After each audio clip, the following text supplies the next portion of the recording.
সমৃদ্ধ সংস্কৃতি এবং বৈচিত্র্যময় ঐতিহ্যের জন্য পরিচিত একটি দেশ ইন্দোনেশিয়া। তবে এর একটি অন্ধকার দিক রয়েছে যা খুব কম মানুষই জানে। এটি এমন একটি দিক যার সাথে প্রাচীন রিচুয়ালস, রহস্যময় অনুশীলন এবং অজানার প্রতি চিরকাল ভয় জড়িত।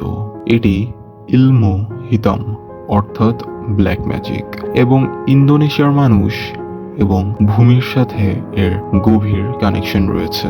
শহরের উজ্জ্বল আলো থেকে অনেক দূরে গ্রামীণ জীবনে কালো জাদুর প্রতি বিশ্বাস গভীরভাবে বিরাজমান।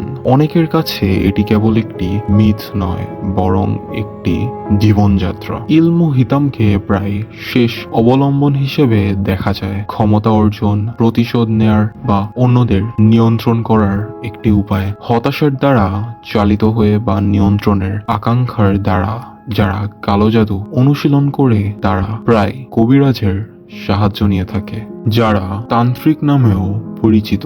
এমন ব্যক্তিরা যাদের এই অন্ধকার শিল্পের গোপন জ্ঞান রয়েছে বলে বিশ্বাস করা হয়। এই কবিরাজদের আত্মাদের আহ্বান করার, শত্রুদের অভিশাপ দেওয়ার, এমনকি জীবনের গতিপথ পরিবর্তন করতে পারে এমন শক্তিকে ডেকে আনার ক্ষমতা রয়েছে। ইন্দোনেশিয়ার কালো জাদুতে তাদের ভূমিকা গুরুত্বপূর্ণ, কারণ তারা এমন শক্তি ব্যবহার করতে সক্ষম বলে মনে করা হয় যা বেশিরভাগ মানুষ বুঝতে পারে না। কিন্তু আসল প্রশ্ন হলো, কেন কেউ এমন পথ বেছে নেবে? ক্ষমতা, প্রতিশোধ এবং স্বার্থপরতা সাধারণ উদ্দেশ্য, কিন্তু ইলমু হিতামের দিকে ফিরে যাওয়ার পরিণতি অনেক সময় খারাপও হয়ে ওঠে।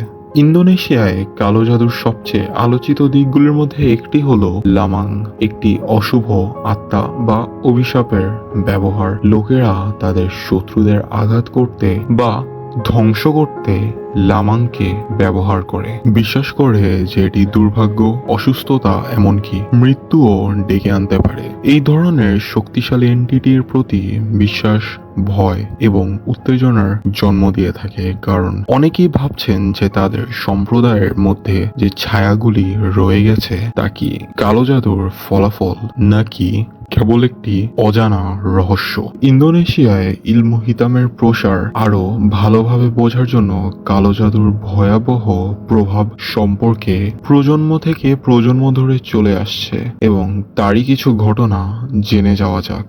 গল্প এক।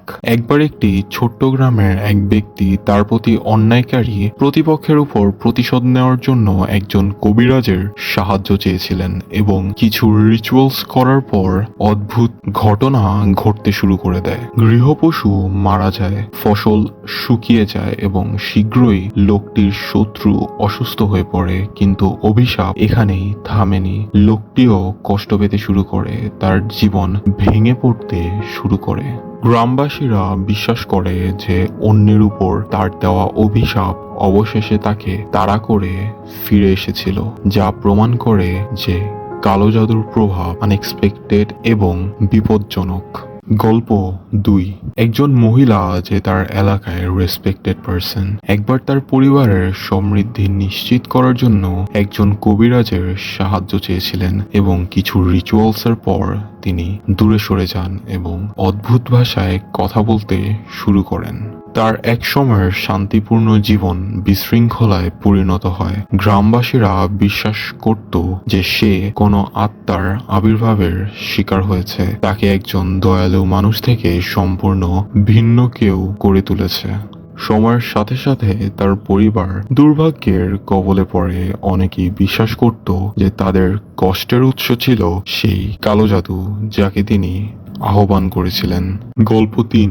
এক গ্রামে এক ব্যক্তি এক প্রতিদ্বন্দ্বী ব্যবসায়ীকে অভিশাপ দেওয়ার জন্য এক কবিরাজের কাছে গিয়েছিলেন, যিনি তার সাথে বিশ্বাসঘাতকতা করেছিলেন। তাকে আশা দিয়েছিল যে তার শত্রু ধ্বংস হয়ে যাবে। তবে এই রীতি পালনের পর অভিশাপ কেবল ব্যবসায়ীকেই প্রভাবিত করেননি, লোকটির জীবনও বিশৃঙ্খলায় পরিণত হয়েছিল। তার সম্পদ উধাও হয়ে গিয়েছিল, তার স্বাস্থ্যের অবনতি হয়েছিল এবং শীঘ্রই তার কিছু অবশিষ্ট ছিল না আর। গ্রামবাসীরা বিশ্বাস করে যে কালো জাদু উল্টো ফল দিয়েছে, যা মনে করিয়ে দেয় যে ধারণার বাইরের শক্তির সাথে হস্তক্ষেপ করা কতটা বিপজ্জনক হতে পারে। এই গল্পগুলি অনন্য নয়, এগুলি এমন শক্তির সাথে জড়িত হওয়ার ভয় যা অনেকে নিয়ন্ত্রণ করতে পারে না। ইলমু হিতাম ক্ষমতা এবং প্রতিশোধের প্রতিশ্রুতি দিতে পারে, কিন্তু